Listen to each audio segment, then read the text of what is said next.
Hey everybody, welcome to the Sunburnt Podcast. This is my co-host, the stickiest stand-up comedian in the world, Chip Chantry. And this is the most special little boy in the world, Thomas O'Brien. Thomas, how are you, my friend? I'm doing well. I'm feeling like a real boy. Yes, you are. You're looking like a real boy, too. All of the shapes are coming together. I love it. How you feeling today? I'm feeling good, man. I'm slowly turning in from an amorphous blob into a real boy, and Yes. I'm getting a lot of positive responses around town. All the ladies on the internets are saying it. I'm hearing it. I'm feeling it. You know what I'm also feeling? What are you feeling? I'm feeling a tropical breeze right now in my mind. Because we are months away from, I'll just use my own name. I'll drop my own name. Chip Chantry's Thanksgiving in Paradise. In Waikiki. That's in Hawaii, boys and girls. We are going to Hawaii, and you are coming with us. And you're like, wait, what? Yes, you are coming with us. The night before Thanksgiving, I am doing 2 shows at the Blue Note Jazz Club, which also does stand-up comedy. And if it gets big enough, we actually might expand it into some more shows, maybe some more nights with some other comedians. But you are coming with us to Hawaii this Thanksgiving with myself and this real boy over here. We're talking potentially a full-on comedy festival, and I will guaranteed be a full real boy by the time it happens. Hello, front desk. Hey, could you please send up some aloe to room 316? This is Thomas O'Brien. Absolutely, Mr. O'Brien. We'll send it right up. And could you please send somebody up to apply it for me? It's real stingy. I'm sorry, sir. That's not something that we do here at this hotel. Okay, well, could you get my mother from the pool then? Absolutely, sir. Mommy. Chip, we are back for episode 5 of the Sunburnt Podcast. The internet's been going nuts. The views are through the roof, but we did get some feedback. And what was that feedback, my friend? In addition to some very nice things being said, people felt like last episode might not have been our strongest. Okay. But even more people wrote us messages to let us know that episode 1 of season 4 of the Brady Bunch not available for streaming. Okay, so I got so excited and angry last episode, cliffhanger episode. I made a reference to Thomas, for those of you who did not listen or watch, and that's totally fine. By all accounts, it was our worst episode. I made a reference to Vincent Price on the Brady Bunch in Hawaii, and you just froze me out. Like, you're just like, I have no idea what you're talking about. And I'm like, again, are you a real boy that came up in the 20th century? And you literally said to me, I've never seen the Brady Bunch. Are you kidding me? I don't like to shame people for their pop culture or lack of pop culture knowledge, but it's like, I'm shocked how that missed you. Like, I guess maybe they just had a lot of hate in Oregon, and they were just like, we're not showing it. No, it's not that it wasn't on. It's not that I don't know about it. But like, did you grow up in the wild country cult? Is that what you're telling me in Oregon? That actually was not far away from where I grew up. So that does make sense. Okay, all right. So but it's all coming together. Clarify this for me, Chip. Like, am I remembering it correctly? Was this episode that we watched from 1972? Was that the year? Right about. It's somewhere right in that vicinity. Yeah. Okay, so I was -11 in 1972. So right. I mean, I don't think it's wild that I don't think it's wilder than the country I grew up in that I didn't see it. I was also negative years old too, but I guess it just was on rerun so much that you just couldn't avoid it. But that's all right. That's neither here nor there. You know where it is, Thomas? It's in Waikiki. It's literally in Hawaii is where that episode is. It was so good, and we'll get to that a little bit later. Yeah. But I had so much fun watching it. I clearly can watch anything that has to do with Hawaii, but specifically Waikiki, where we're going for Chip Chantry's Thanksgiving in Paradise. I have all the time in the world to watch, discuss, and spend time with that type of content, Chip. Absolutely. I'm here for it. I'm here for all of that. It is not available to stream. It is supposed to be on Paramount Plus. They have almost every other episode, but I asked ChatGPT, and they said that it's a rights issue. Spoiler alert, 50 years later.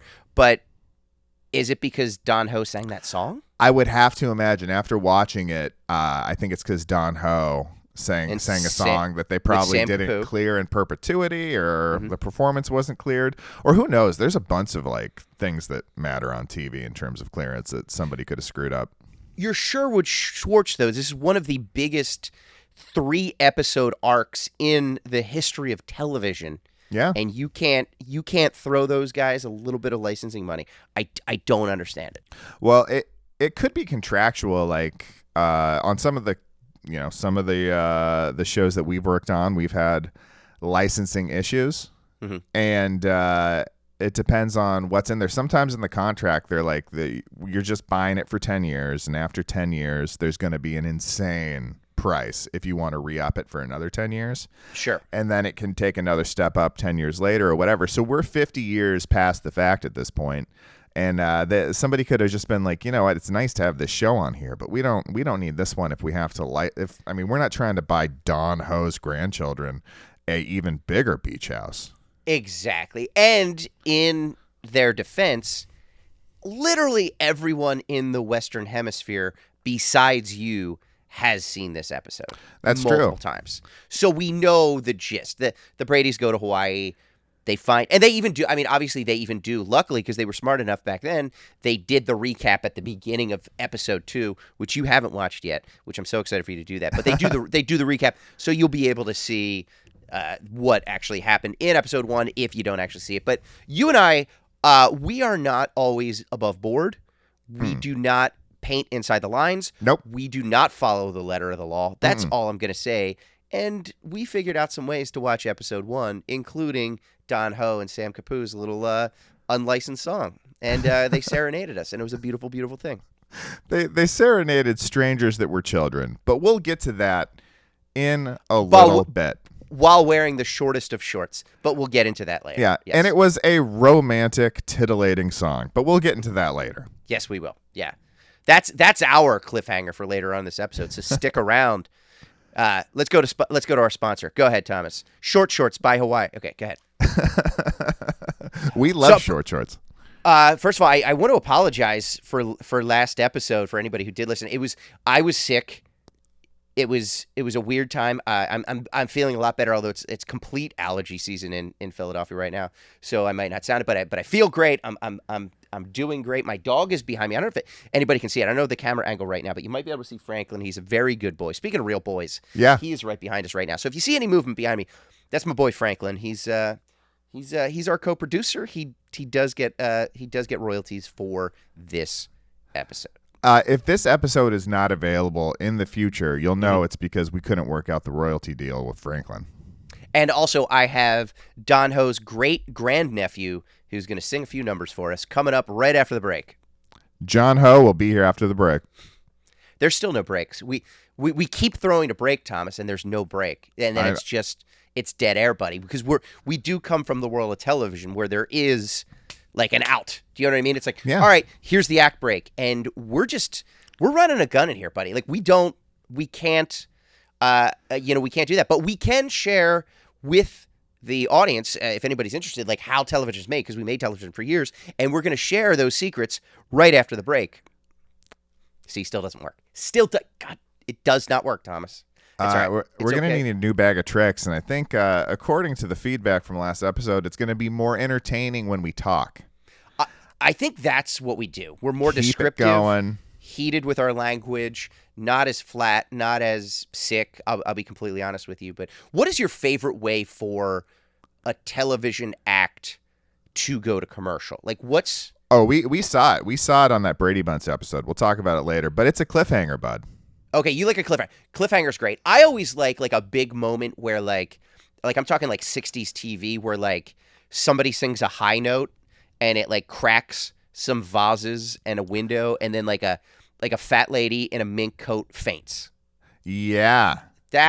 You like a grand gesture, something that's layered, big something moment that invokes wealth, I think. Yes. Oh yeah. But the very shallow shell of wealth, because I don't care how much money you have. If some lady sings a really high note and breaks some vases, it's also going to hurt your ears, and you're going to pass out because you're wearing a mink stole and you're a larger lady.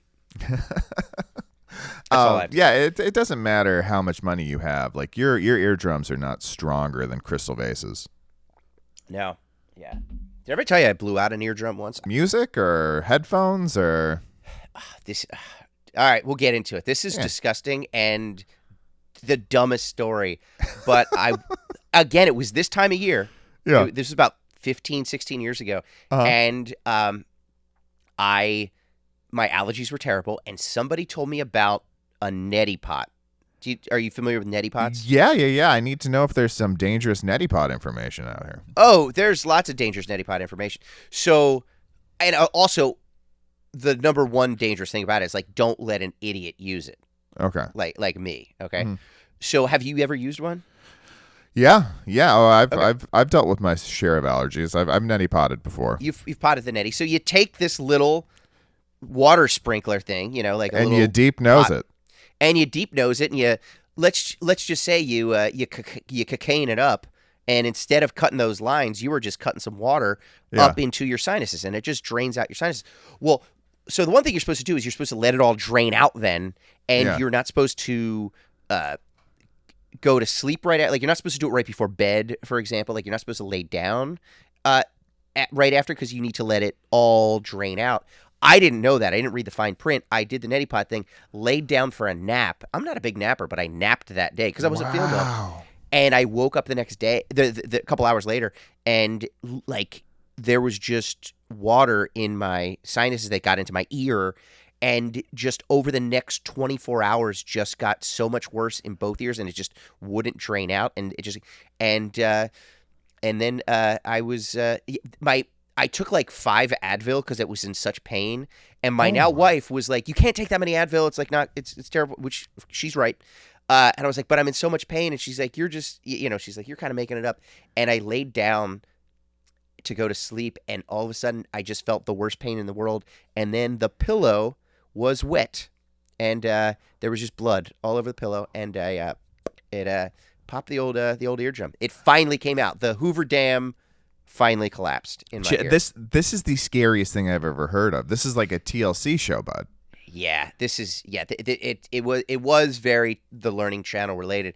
So like we had to go to the emergency room. There's like not much I guess they could do. I can't remember. Like they just gave me all these drugs, and then for the next week it was the sickest I ever was. Like my just entire sinus, face, ears, throat, everything. Like I was out of school for a week, and I was teaching at the time, and it was rough. And I still remember I still had to do stand-up though. And I did stand up that week. I would go out to the club at night, and I was in no shape to do it. But I still remember I was featuring for Greg Barrett. Do you remember Greg Barrett? He's just not that into you guy. Oh, okay. Yeah, a very funny guy and good musician too. And but I would go up on stage, and this is the early days of Helium, so like there weren't big crowds. Yeah. So the lights were just off on the crowd. You know how it is. It's like you're on the stage lights. So I could not see, and nobody for that week, people just refused to sit in the front row. So, and it's not like Greg Barrett's like a Gallagher act or anything like. It's not like he's smashing watermelons or anything. But nobody was sitting in the front row. So I literally couldn't see anyone, and I also couldn't hear at all. So I couldn't see people. I couldn't hear laughter. So it was as if I was just in a fishbowl, and it was just a one-way, just shouting of jokes, hoping that they're laughing, and then waiting for about the amount of time that I would think they would laugh, and then starting my next joke. It was horrifying. So when you've told me a number of times you did the Deaf Comedy Jam, is this what you were talking about? DEAF. Yes. Oh. Yeah. That's what it was, and it went. I'm going to be honest, just as well as the time that I did the Deaf Comedy Jam. Same exact results. Same results. I can't believe that, man. That is such an excruciating story, dude. It's awful, and you and I are both like hypochondriacs, so I don't know why I led with that one, but it's rough. And what was the fault? Like, I feel like you could be a wealthy man if you had some lawyers in the family or something like that. The Neti Pot Corporation can't keep doing this to folks. Yeah, well, I think they just did it to me because I'm an idiot because I didn't read the fine print, I guess. But Well, yeah, no, you're not an idiot. Like I read zero print, and Right. when I used an Eddie pot, I was like, I think I watched a video or something about it, and it was like Yeah. pour it in one side, let it drain out the other side, and that's Yeah. it. It was a 2-step process. You pour it in, you drain it out. I never would have thought like naps are dangerous. Don't fall asleep. And the last thing in the world I thought was water on the inside equals blood on the outside. Yeah, it's just there was so much pressure. The pressure just built and built and built, and then boom, just popped. Yeah. Well, Yeah. I'm sorry to hear that, Chip, and I'm glad you had a recovery.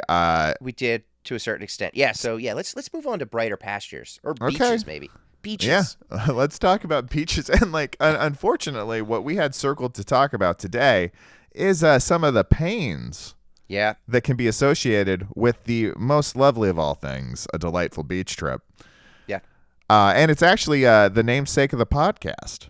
The Sunburn, baby. The Sunburn Podcast. We are the Sunburnt Podcast, but it's something that I think you and I have both dealt with, but it's not the most sunburn is not the most pleasant thing in the world, but I think we can help people. We are here to help, Thomas. Yeah. Do you remember like the worst sunburn you ever had, like the scorcher, if you will? Yeah, hands down, I remember the most painful sunburn I've ever had. I've had so many throughout my year. It's just like Irish skin at the beach. Yep. I kicked off every beach season my whole life with a nice, healthy sunburn base. Yeah. And it would peel, usually get a full upper body peel. But, dude, the most intense sunburn I ever got was on the island of Maui. All right, and baby. It's almost more embarrassing because I wasn't a young gun. No. Chip, it was 2 years ago, and I still hadn't figured out how the sun works, apparently. Mm-hmm. So me and my wife, we've never done this before. We booked just like a last minute trip on Costco, like on Costco.com. It was all inclusive. Like, we're going next week. My wife was quitting her job. Okay, stop right there. Right away. Wait, so you went to Hawaii through Costco? Yeah. The big box outlet. The big box outlet. How does that walk me through that very briefly? You sign onto the website, and I was looking for deal. Like it was like, like with the trip we're doing, Chip Chantry's Thanksgiving in Paradise. I usually like to plan for it for a long time. Like it's part of my enjoyment. Like I get excited as I'm planning and anticipating and thinking about being there. Like it's all part of the package. But this was an extra trip to Hawaii. I'd never been to Maui before. And we were leaving in a week, and like I'd never been to Maui. I was just looking for a package, something that I could click one button. We could get our flights, we could get our hotels, and just go. And Costco had a really great deal. Really? Yeah, it had a rental car. It had a discount on the hotel room, if I believe, and the flights were just. It's Costco. Did you have to rent 19 hotel rooms at once? Yeah, I mean, you're buying in bulk for sure, Okay, but good. it's so cheap per unit that you kind of really love having the room on both sides booked out. Of course, yeah. No, but it was an interesting experience to do that, and then we got there, and it was the mistake was going with a fancy sunblock. We got there. You can't travel with a lot of lotion. We were just doing, carry-on, so it has to go through TSA. So get lotion when we get there was the plan. And you said you can't get just like regular lotion. You're not supposed to use just like regular lotion there. Yeah. They want you to use reef-safe stuff. Okay. So, but like there's reef safe stuff, and then there's whatever we got. It was like a boutique, it was high end, it was more expensive. We were just trying it out, and I think they left out of this specific handmade bottle of mineral based sunblock, whatever blocks the sun. So they got all the other ingredients, just it felt part. like a lotion, but the end result was, or maybe I put it on wrong, I have no idea. The end result was it was mostly just on my face. Okay. I do not know why. it didn't really feel like anything at first. And then it started to be like, oh, maybe my face is feeling a little hot. And then I actually just touched it, and it hurt so bad. And over the next 2 days, like, raised scabs and blisters came up all over my forehead. It looked like I had stripes on my forehead. And I was looking for a picture. I'm sure I took a picture somewhere. I can't find it on my phone or my wife's phone. I think we just, might have completely been horrified by what I was looking like. I would have sprung for the caricature artist on the beach. That's what I would have sprung for. I just have a Klingon head with a tennis racket. Exactly. Just you on a skateboard and your face is melting. That's a good point. Like, I love how you decided to go mineral-based boutique sunblock. Like, oh, hey, you don't need to rub this lotion on. Just carry this satchel of crystals in your back pocket. You'll be fine. Yeah. Like, that's the vibe that you're giving off with this mineral-based boutique potion that a lady under a bridge sold you. Yeah, it was not a nice boutique. I took the same route that hippie people will take for deodorant. And we know how well that works. Yeah. I mean, yeah, it's like they smell great. It's like, oh, really? You just rub a crystal under your armpits? Yeah. And these are the results. My shaman comes over and says a few prayers, and we're good. We pray the smell away. But no, it was like it was wild. I looked like a maniac. I just had these zigzag stripes of raised burns in various stages of healing crisscrossing over my forehead and eyebrows. It was one of the most horrific things, and it hurt so bad. And you know how I like to wear a hat, Chip. Yeah. And like that would be the next step too, because it's like, well, I need to wear a hat now to protect my face from more damage, but then you probably can't. It's too tender. It's too tender. Yeah. I'm a tender little boy, and it hurts so bad. But the rest of your body was okay. It wasn't that the rest of my body was okay. It's that my head was so aggressively burnt. Mathematically speaking, your head is closer to the sun than the rest of your body. That's all I'm saying. It's 100% true. And especially when you defactor for the curve of the earth, because that baddie's flat. And we all know that. Oh, when you're on a flat plane, the thing that's highest is closest to the sun, which lives directly above us. Directly above us. Do you think I would go to Hawaii this Thanksgiving if the world was round? If we lived on a giant marble? No.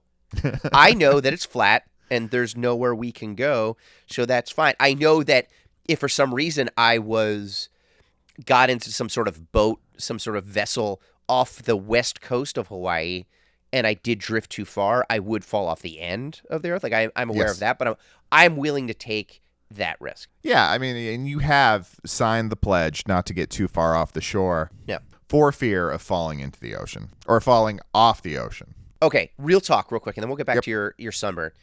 What is more likely? Okay, it has to be one of two things. It cannot be round Earth. Okay. Yeah. Round Earth, not a thing. It's either is the Earth flat? Yep.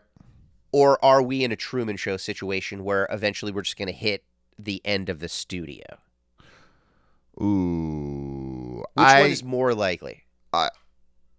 It's a Truman Show. Yeah. Truman Show. The edge of the earth, I feel like I would have fallen off of it already. You're a clumsy boy. Yeah. I trip, I fall, I slip. I guess that works for the outside edges of a Truman Show type thing.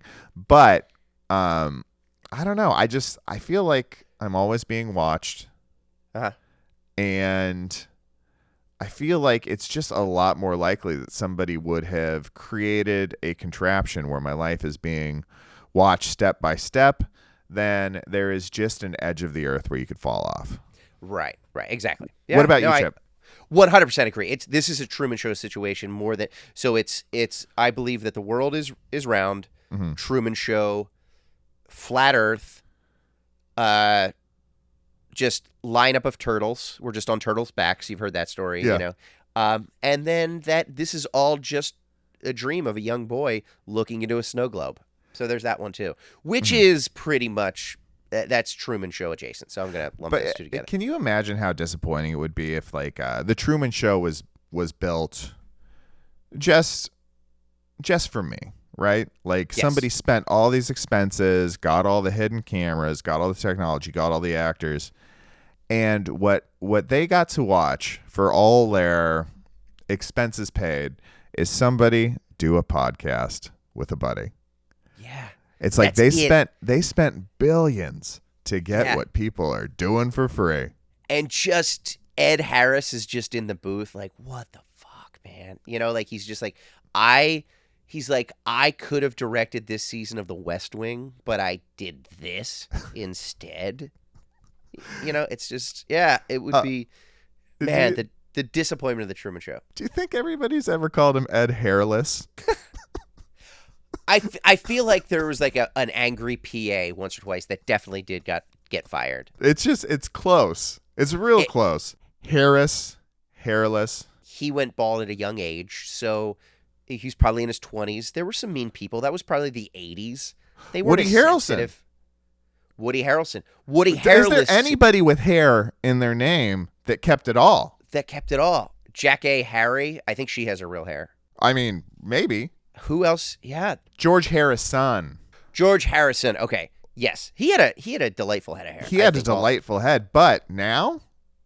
Well, he's not with us anymore. And they say your hair keeps growing beyond the grave or in the grave. Oh, that's true. Bit. Maybe it got fuller and more luscious. Do you remember hearing that when you're like, oh, when you dye your hair and your fingernails still keep growing? Yeah. And that freaked me out as a child so much but I thought that it just kept happening. Not that it happened. I would assume it happens for a couple more, I don't know, days or whatever. Yeah. But like, I just assumed that in perpetuity, that just kept happening. So like every dead person was just bones and then just feet of toenails and fingernails and then just the longest, shaggiest hair. That's what I had in my head when I was a child for years. Everybody looked like Eddie, the skeleton from Iron Maiden. Like that's what everybody looked like when they're dead. And plus I watched Poltergeist way too many times as a child. That's a rough one for a child to watch, probably. Speaking of Poltergeist and going into the light, let's get back to this horrific sunburn of yours. While you're having that run, I kind of was thinking back on it, and I think I've identified, and this is a good warning for everybody, I think I identified why it happened on my face and not the rest of my body. It was a little overcast. It was a little overcast, so I was wearing like a Hawaiian. I was wearing a Hawaiian shirt probably, hanging out by the pool, walking around like a dang-dong. Yeah. And so my face was exposed much more than everything else, except for when I went on a little dippity dip. I got back up, toweled off, and threw on the shirt on the chair. That is one of the biggest life lessons, those moments where you just don't realize. I was a teenager. I was in sophomore year of high school. We went on this like trip because I was in like the choir. I sang because I was pretty cool back then. Could you sing a little something right now? No, I can't because, as we learned from Don Ho and Sam Capu, I don't want this episode to be flagged. Franklin's over there just going. Just producer Franklin back here. No, yeah. But I still remember this kid, very, very pale kid. I don't think we're allowed to use the word ginger anymore, but like, just fill in the blanks. Yeah. And we played football on the beach for hours. And it was very overcast. Like, it was a cloudy day, basically, right? But, like, just overcast. And I remember he had his shirt off the whole time. And I think he had to go home early from the trip because that was the first day and just got baked. Like, just baked. And I like a lot of the rest of us did, too. But it was just, you forget when it is overcast, you still have to apply and reapply, baby, because it comes right through.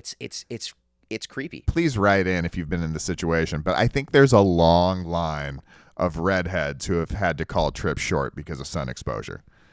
Absolutely. Yeah, let us know if that's... And if this podcast title, the Sunburnt Podcast, is triggering to you, let us know that too. Maybe we can come up with an alternate name just for you. When you were talking about playing football on the beach, I immediately, in my head, pictured Nicolas Cage from Con Air saying, I could play football on a beach for hours. I would assume Nick Cage would take care of his skin. Yeah, he's taking care of his skin. Okay, see, that's what it is. The overcast, that is what sneaks up. It's what sneaks up on you, baby. And I should have known too, because snowboarding, skiing, you get up there on the mountains, you can really do a number on yourself when it's not sunny. Yep. And it's freezing.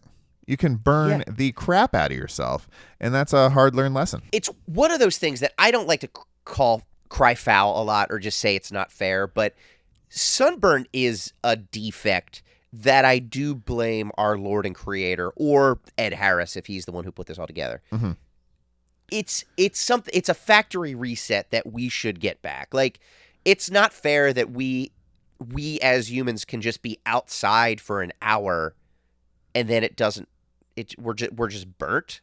Like, there has to be something that they can bring back in the species to flip a switch, or again, do that hard reset where it's like, no, we're going to rewire you. I think there's examples of that in nature. Like, not all skin tones burn the same. That's true, but anybody can burn, and it's just not fair that I should be like, the next thing you're going to tell me, Thomas, is that if I go underwater for too long, I'm going to stop living.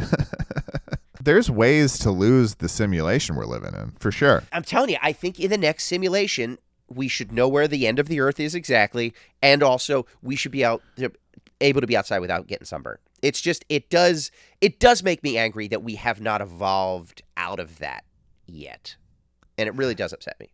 Yeah, well, I mean, I think it also speaks to your personality that, there are some binary things in this life, yes or no.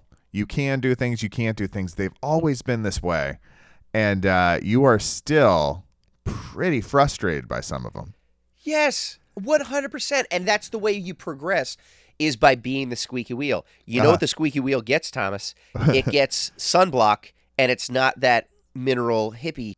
It's the real McCoy. The squeaky wheel, it gets the lotion on the skin. It gets the lotion, puts it in the basket, and up the well, baby.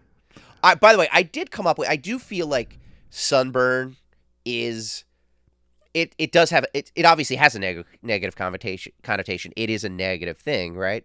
Yeah. I did come up with a couple of other names for sunburn if we wanted to, like, rebrand sunburn for something like, and of course, like, I think we're gonna have to legally worry about this when this podcast goes into the stratosphere. Where, by the way, if you are in the stratosphere, you are getting sunburned if you do not have a helmet or shield on. Yeah, there's no ozone. No. So I think we rebrand the name Sunburn. Make it a little more fun. Make it a little less harsh sounding. Yeah, I mean, we've done commercials. We've done some branded content.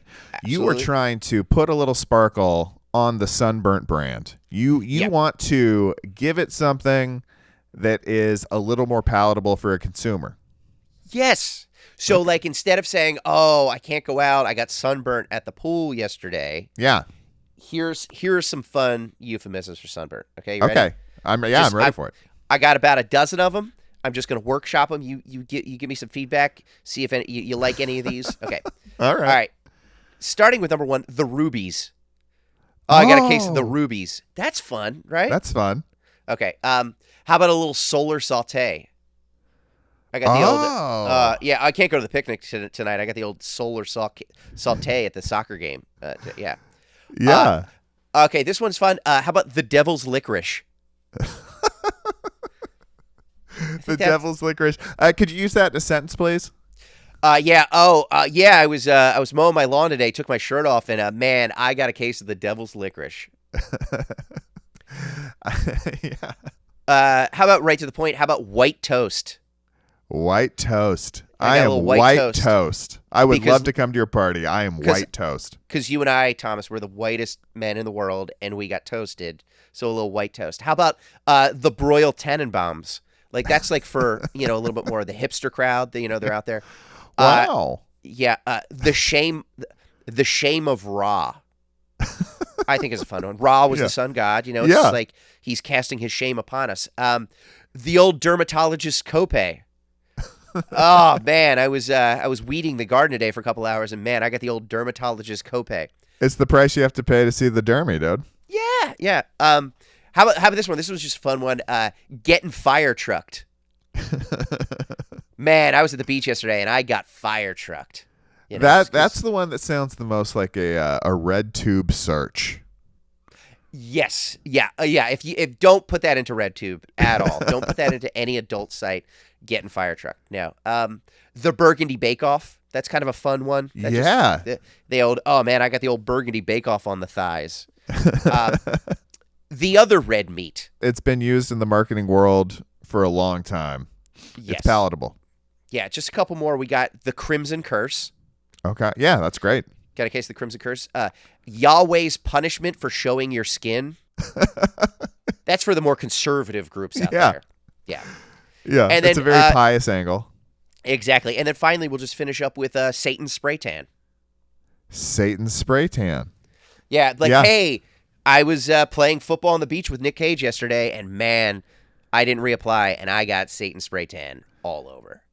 I love it. And I'll just throw in one more. I think this is real nice. I think it is crisp. I think it rolls off the tongue. Tan Plus. Ooh, yeah, Tan Plus. Baby got Tan, and it's like, it definitely, like, you never write out the word plus. It's always the plus sign. Like, that's man, I got Tan Plus today. I like that one, Thomas. Yeah, that feels good. I almost want that. I feel like that's the most palatable one. It's just a little olive branch. It's a peace offering. Yes. It's something for people afflicted. I wish I had that when I was very self-conscious about my head looking like I had a Bart Simpson haircut, kind of burnt into my scalp. Right. And that story ends with just over the next couple of days, me very painfully and very slowly just peeling off little finger widths of scab off of my head to reveal this pink skin underneath. It was not the best thing that could have happened on day one of a Maui vacation. See, that's oh my God, like just day one, like at least the last day you're like, all right, I'm over it, you know, but yeah. Wow. It's a little something to bring home on the last day. You can take the trip with you. But no, I looked like an absolute Gila monster. Just scabs crisscrossing all over my face. I was there with my wife. She is the nicest person in the world. Kept saying things like, doesn't look that bad. Probably nobody else is noticing. And I would look at myself in the mirror and I'd be like, it looks like I have a flesh-eating bacteria or a contagious skin disease. Like you're on Maui as part of a Make-A-Wish situation. It's like he's not going to be around for very long. I'm glad he's somewhere warm and nice. Let's let him get in the front of the line of the buffet. Like maybe with every downside, there's an upside. You know, you just look afflicted. People are like, oh, you know what, sir, please go ahead. Well, I think that also brings up an interesting debate for society in general. If your affliction is completely self-caused, should you get the same benefits as people whose afflictions were no fault of their own? And if you're wearing an affliction T-shirt, what rights should you have taken away? Do you have the right to tap out a bellman? Just boom. Yeah, please let me out. Can you sucker punch a waiter? Can you put the president in a headlock? I say go for it. I say go for it.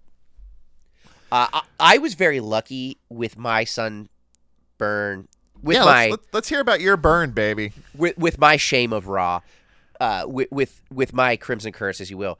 As a child, we went to the beach. I think it was, I don't know where we were. We were on the Jersey Shore somewhere. It was Wildwood, maybe Sea Isle, and we went just for a day or so. And my father, who was a grown man, of course, because he birthed me. My dad got just the worst. So I was probably like 5, and he had to go home and just like for the next day, like just had to lay in bed like he was Johnny from The Outsiders after getting caught in that burning church. You know, like just like there had to be a special bed where he was like upside down, and just the worst sunburn, and I was just like, oh, I guess that's what the sun does to you. So like, it was a nice lesson for me as a young man. So like, I never got it too bad. Like, I definitely got some sunburns, but I was always, as you were, Thomas, I was a working man. I was a working boy. Yeah. And in high school and college, I did a lot of landscaping. So, and I remember I started when I was in 8th grade. I was just like mowing people's lawns, and then I worked for a landscaper. But I remember this was in the age where like, see, it's back. Everything comes back, which just, it annoys me. But fashions and styles, it's all cyclical. Yeah. And I was the kid who had the high socks, right? Uh-huh. And then you can't pull them up because it's like you're a child. So you have like the high, up to your knee almost socks, right? Like the tube socks. And then it was cool when I was in like middle school to like push the socks down like you're Michael Jordan. Do you know what I mean? Like, yeah. Shove them down. So, and then after that, it became like just like the ankle, like no-show socks, right? So, but that was still the time where I was like the socks, and that's when I was mowing lawn, so I'd use those socks. So then I just got the worst farmer's tan. So I didn't get sunburnt, right? But I just got the worst farmer's tans. And I remember I went out. It wasn't a date, but it was like one of the first times where like I went out with. It was like a bunch of guys and a bunch of girls, and we went like miniature golfing or whatever, right? Yeah. So like you're trying to impress people. And it was the time where, because I was like a preppy, we tried to be preppy, like that was a thing. And I would wear like docksiders, like the leather, leather summertime shoes. Sure, yeah. Right? With no socks, shorts, like whatever. And I remember wearing those out, and just the whitest 6 inches of the bottom of my leg from the ankle up, and then just maroon to like crimson tan up the rest of my leg, and just it looked like I was wearing socks, like it was. And I just remember this one girl was like, "Hey, nice farmer's tan," and that's the first time I ever heard that term, what that was. And I was like, "Oh." So then what I did, here's the worst part. This is how dumb I was. In high school, I landscaped. And I would wear sneakers, but I wouldn't wear socks because I wouldn't want to get farmer's tans. But I was landscaping, and literally I would be weed whacking. Yeah, that's like, painful stuff. Gravel. I had literally would pull shards of gravel out of my shins, where not only should I have been wearing high socks, I should have just been wearing long pants. Like 100%. But I'm just a 15-year-old kid wearing sneakers with no socks. And just landscaping with I still have buckshot in my shins from not wanting to get farmer's stands, to having this one girl point out one night at bowling that, hey, you have white ankles, dummy. Yeah, well, I mean, I'm sorry you went to a high school hang with a young Nikki Glazer, because it sounds like you got roasted. Daddy got roasted in more ways than one that day. He 100% did. I also love the idea of you just like taking no precautions, knowing how incredibly allergic you are to the springtime in general. Yes. Just out there weed whacking in a Speedo because you want to avoid tan lines.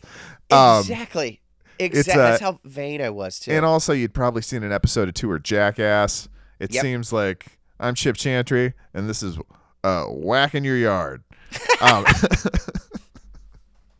It's exactly what it was. Yeah, I was the Bam Margera of my day. I mean, another Pennsylvania man, if I'm correct. Proud Pennsylvania man. I had dinner one night at a restaurant in Westchester, Pennsylvania, which is, my brother lives there. It's right on the outskirts of Philadelphia. Yeah. And that's where those guys were from Westchester. They were outside the city. And I had dinner one night at this like bar restaurant, and it was out back. Like they had like a courtyard.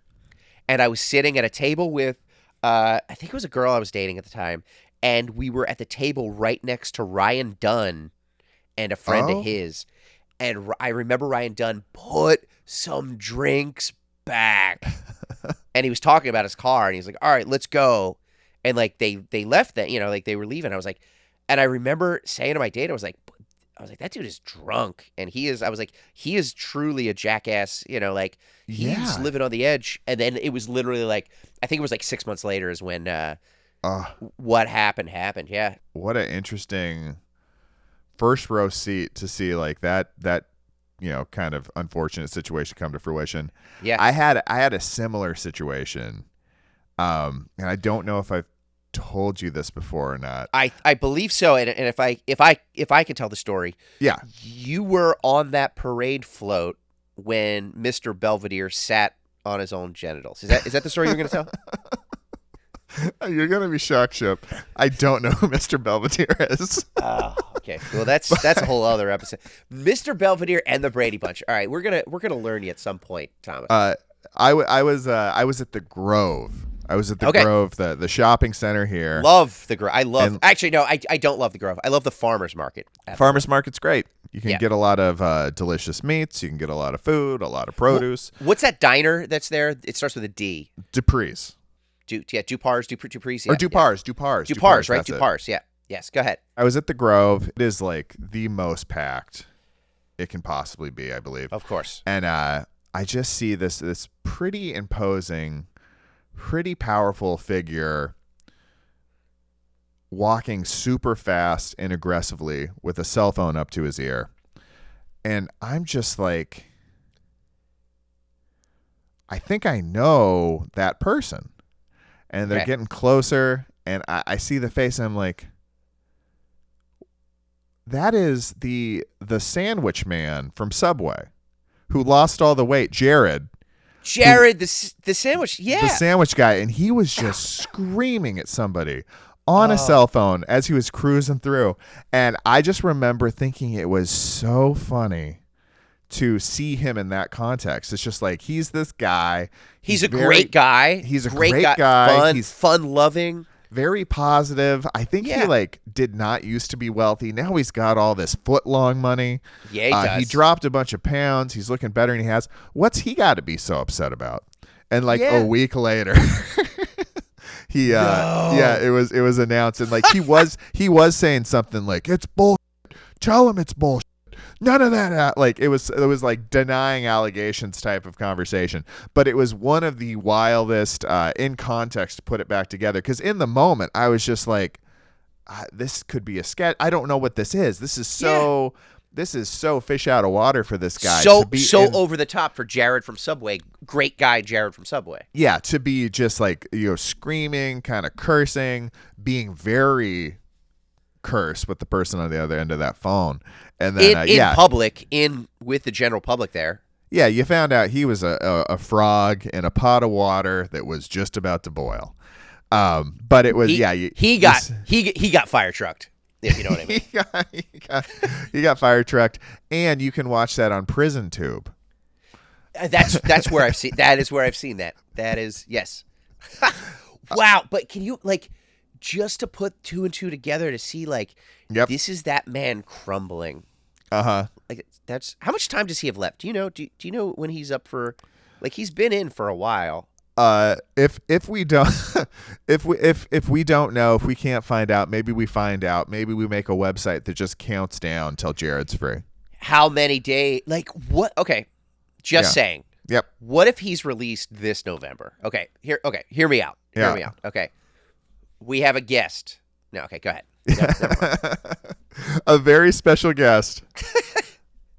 He's going to be if and when he gets out someday, he's going to be a guest on a podcast or a TV show. Somebody is going to talk to him at some point. No, he's going to have a podcast. He's going to be OJ Simpson. Yeah. What? It's If I Did It, but it's a coloring book. I think that's what it would be. Yeah. But seriously, you got a slot open. Chip Chantry's Thanksgiving in Paradise. Yeah. Jared writes us. He's a free man. He's able to move about the country, and he wants to do a tight 6 inches. What are you saying? How do you say no to that, Thomas? How don't you pass that sandwich down the line? You got to. A tight 6 inches is also, again, back on Prison Tube, of most searched. It's a most searched. Speaking of Prison Tube, do you know what we have to do? We got to talk about this episode. Yeah. Let's do it before we go in. Time's a ticking, man. Okay, so just to bring everybody up to speed. Thomas O'Brien is, maybe, again, we're getting older, so maybe this is not the weirdest thing in the world. Thomas O'Brien, up until this week, has never seen an episode of The Brady Bunch. Not once. I tell him to go watch the one specific episode. It doesn't exist. On streaming. You can't find it anywhere legitimately. We looked into it. It looks like there's some clearance issues. So we did some digging, and while trying to find maybe just a workaround to find it, I came across some delightful videos on YouTube. Okay. And one of them, I mean, it's one of my favorite things I've seen in a long time. Somebody, I'm guessing maybe a 12-year-old, somebody with that kind of editing skill, sure, had put up a portion of this television program, okay, where they go to Hawaii, and they had crudely laid in fart sound effects every time Alice did something. Oh, Thomas, I forgot to tell you, that's not edited in. That's actually part of the series. Oh, that's, then I'm really all late. She does is break wind. Yeah, it is. It's an element that she deals with throughout the entirety of the series, all 4 or 5 seasons. The gassy maid. That is a tough person to repeatedly basically let live in your house. Like, yes. if you have that affliction. No, but like there's and that's I gotta find this video of this kid. I mean, just try and find it. It was on YouTube, yeah. Okay. but it's like it started off in the big one where I was just like, I think because I was trying to just put it together by watching clips, because we laid this out there. People yes. were looking forward to it. We'd got some messages. People were excited. So I'm trying to find this thing, and it starts off hot. And I had no context, but you know the portion where Alice walks out and Bobby was doing a hula and dropped his little doll, the tiki doll. The tiki doll, yeah. So when she comes out and spins around and says there's not enough grass to fit and flashes yeah. her butt, just a thunderous fart rips through. And then she bends over and picks up the doll. We get hit with another one, and then they're out there hulaing, and like they just crudely have overdubbed, like somebody saying like, "Let's smoke some weed and let's do these other things." All right, I have to find this is okay, because I'll be honest with you, I'm not the biggest fan of bathroom humor, but this is art. This is art here. Like this is. Do you know what I mean? You're kind of it's kind of like the same way where it's like I don't necessarily like sun-dried tomatoes, but in this sandwich it works. Like that's I am seeking this out right now. It was the greatest video since Bozo dubbed over. Yep. The viral hit from I Think You Should Leave. Yes. Yeah. But anyways, we had a number of people write in, say they couldn't find it. If you want to find it, I think you just go to Google, type in the name of the episode, and one will pop up that has a very distorted audio track. So I don't know what the Brady Bunch sounds like yet. Yes. You as far think as they're I all know, sped up. Yeah. It's like chipmunk voice. It's sped up or something. Yeah. So I have that version of it, and then I have flatulence and let's go smoke some weed version of it. So it's quite an interesting show that I have put together in my mind. But I put together some notes on what we did watch. And Chip, I would love for you to like kind of just respond to some of these, guide me through, let me know what's going on.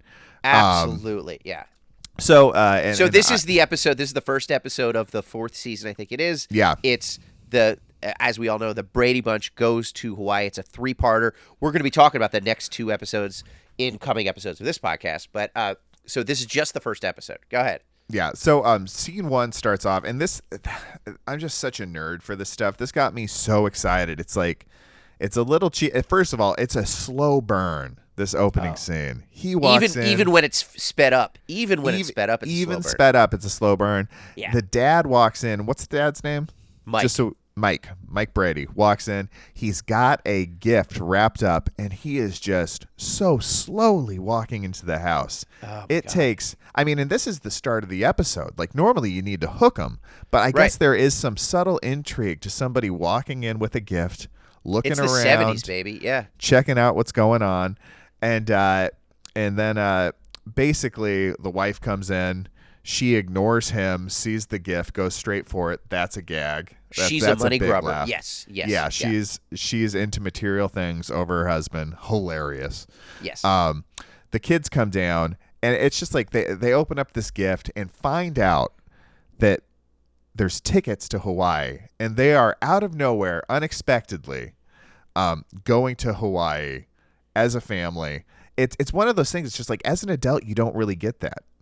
No. You don't really get that. There's just like not a lot of instances where it's just like, oh, it's summertime.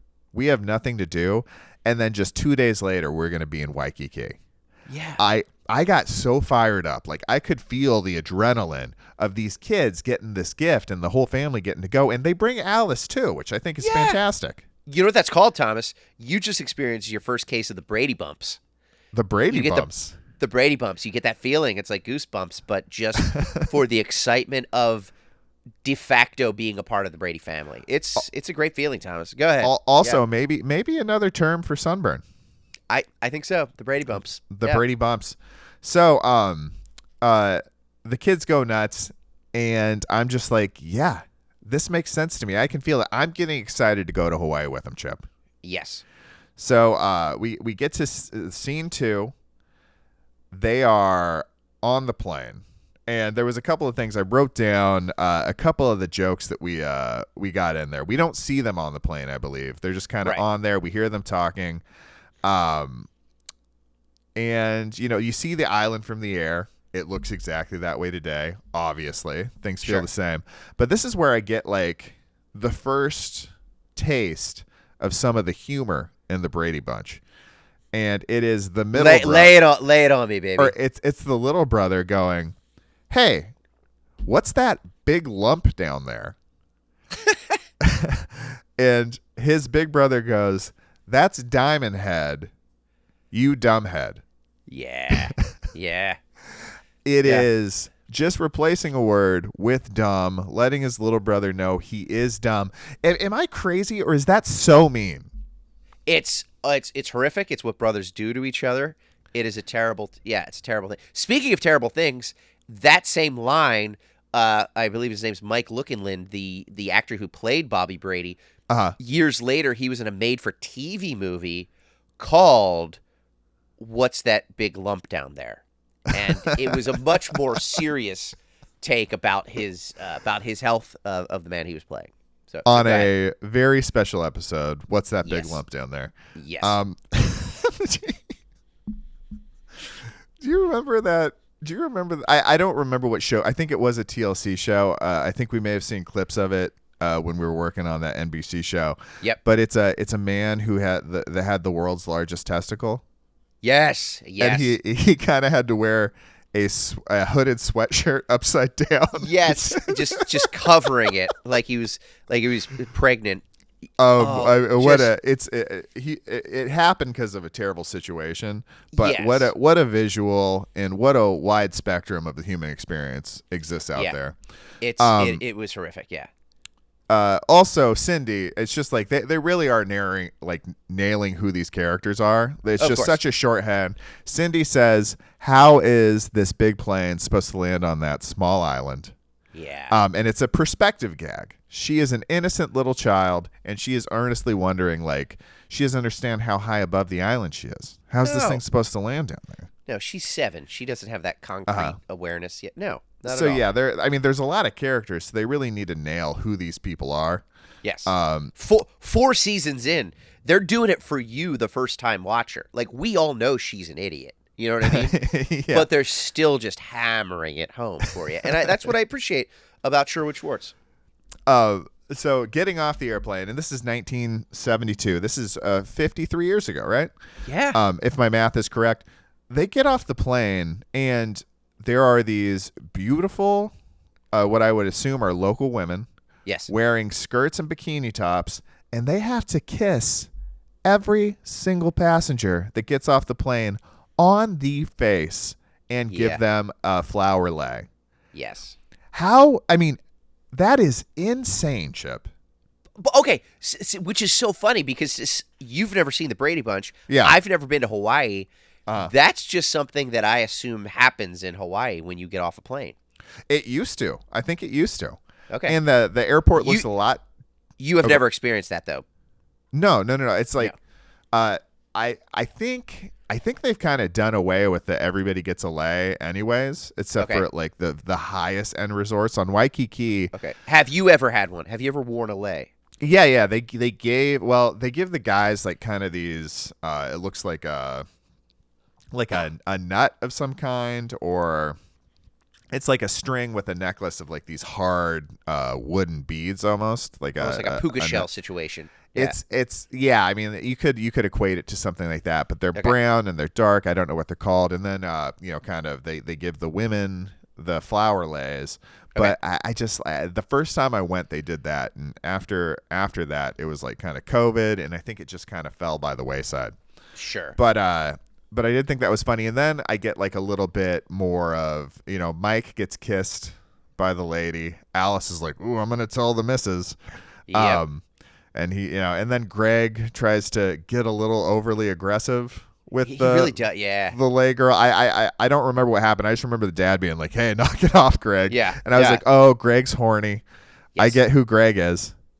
And then they really are laying out the characters well for you. I'm happy about that. Yeah, and as we go on, like Greg doesn't have a lot to say other than like, "I want to see some bikinis." Boy, he says that a lot. It is problematic for 2025. Yeah, but it's like, I mean, you want to see some bikinis, sure, but like, I don't know. It's like you're at the beach, bro.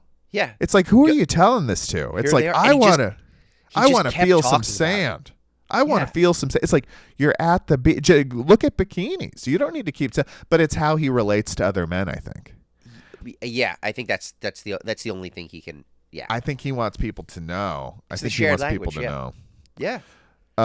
Okay, so the next scene, we go to the construction site. We find out that one of the workers at this company, assuming he's a construction worker of some kind, and he's been tasked with taking the Bradys and his family, like being their chauffeur and tour guide for while they're in town. He also appears to be about the same age as their high school son. Yes. Yeah. He's just a teen boy in Hawaii.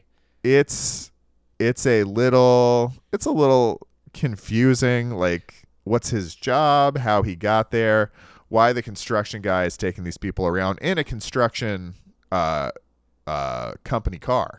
Like, which is a station wagon, which is the same exact station wagon as the Brady Bunch drives in California too, which is a little weird. Like, same color, I believe, and everything. So yeah.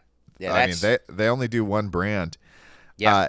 He drops them off at the Sheraton Waikiki, which is only a couple hotels down from where Chip Chantry's Thanksgiving in Paradise is going to be. How exciting is that? And that's still there? That is still a functioning hotel. Okay. Big time. It's very close, and like I still, even in the drop off, it's kind of not something that you're going to see a lot if you're not staying there, but there are some places, some restaurants and parts of Waikiki that you will walk by it. Looks very much the same. That's great. And then they drop their stuff off, and now they're in Hawaii. They come back in. They're all in Hawaii garb, and this guy's going to take them sightseeing. This is the magic. This is the part that I was like, here's where Thomas locks in. Oh no, I'm totally locked in. It's just, and it's also like sometimes old TV shows have like a very gross, muddy feel to me. Oh, of course.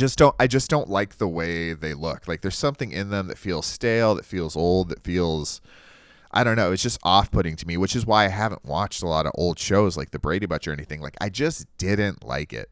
Yeah. And but dude, the colors were pretty true. It was very vibrant. It was feeling good. And they went all over Hawaii. They went to this big lookout that looks out over all of kind of Honolulu. It's a beautiful place. I actually haven't been there before, but I've seen lots of videos of people. It's a state park. You can drive up there, and it's just a great place to see the whole city. They do like there's a local name for it in the Hawaiian language, and the tour guide tries to tell the Bradys, and they can't say it, and they're not really trying to say it, and they're making light of how difficult it is to say. And then Dad just yells out through the clutter, what do you say? Why don't we just call it Lookout Point? Yeah. And everybody goes nuts, including the people at home on the laugh track. And it's just like, hey, we're the white people here. We're in charge. This is our world. Yeah, and this needs to be contextualized to make sense for me. Exactly. Yeah, I can't feel like an outsider at all. Yeah. The next stop, they go to King Kamehameha's statue in front of the royal palace there. They take some pictures. Cindy makes the joke, I know why he became the king of this whole place. Look how big he is. Which is, okay, that's her second perspective joke of the episode. Because she's so small, she only sees things in relation to size. She doesn't understand how size works. Mm-mm. Wow. Yeah. Cindy. Then they go to Pearl Harbor, where the tour guide gives them a bunch of interesting facts about the naval base and all the things there, until they get on the big ship exhibit. And then I'm guessing there was a meeting where they're just like, we need. This is serious. This is American troops that got lost. Uh-huh. We need a white guy kind of to probably walk us through this. And then all of a sudden, when they're on the monument, Dad is an expert and knows why it was built a certain way, and is like walking them around to the different plaques and different areas on the ship, as if he has lived and worked on this ship for the last 15 years. All of a sudden, he knows everything about this ship. Yeah. I thought that was a pretty interesting They really take. put it in the hands. They're like, we can't have some Polynesian guy talking about this. We need a closeted gay man to tell America what happened at Pearl Harbor. Oh, was he considered closeted back then? Yes. Yeah. He was, as far as I understand, yeah. Well, good for him. It seems like a very caring individual. He's a great guy.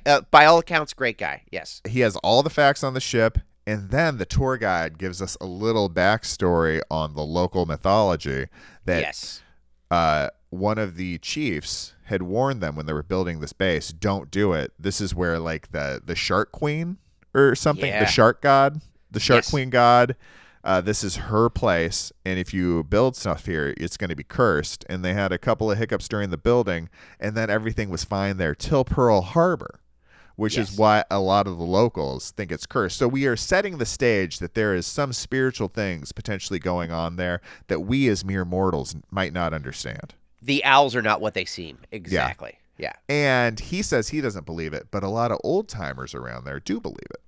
Yes. So this is when we get to the tiki doll you were talking about. Is it a tiki doll? Is that like the way you say it? They called it taboo. That's what they. Oh, they keep calling it taboo. Okay, so taboo. I can roll with that. Yeah. So the construction workers dig up taboo. It's this little tiki doll. The boys go running around, find the doll. I believe this is also. Yeah. So the boys go running off. They find the doll. Greg is kind of talking to the guide, and he wants to see some bikinis, I believe. Boy, does he ever. Like, we're at a construction site right now. I need to bring this up. Yeah, and the guy's just kind of like, oh, yeah, totally, dude, bikinis. You know what? Yeah. I'm judging a surfing competition. Why don't you come by? And Greg's like, I surf. Can I join it? And the guy's like, you're in, buddy. So now Greg's got a big surfing competition coming up. He's just inserting himself into everything on this island. Yeah. Oh, yeah. He's in it.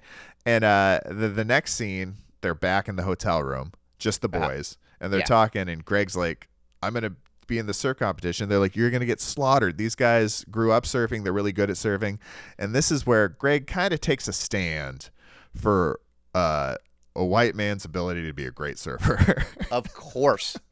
He's like, no. There's great surfers all over the world. I can be great. And they're just like, his brother's like, yeah, we know there's great surfers all over the world. We just don't think you're one of them. Real slam. These brothers, just hijinks, man. It's like the Three Stooges here. A real slam. But Greg gets so upset that he throws a pillow. It hits a wall covering and almost crushes Bobby. Yeah. The boy's skull is almost toast. Bad luck. but Bobby thinks it's good luck.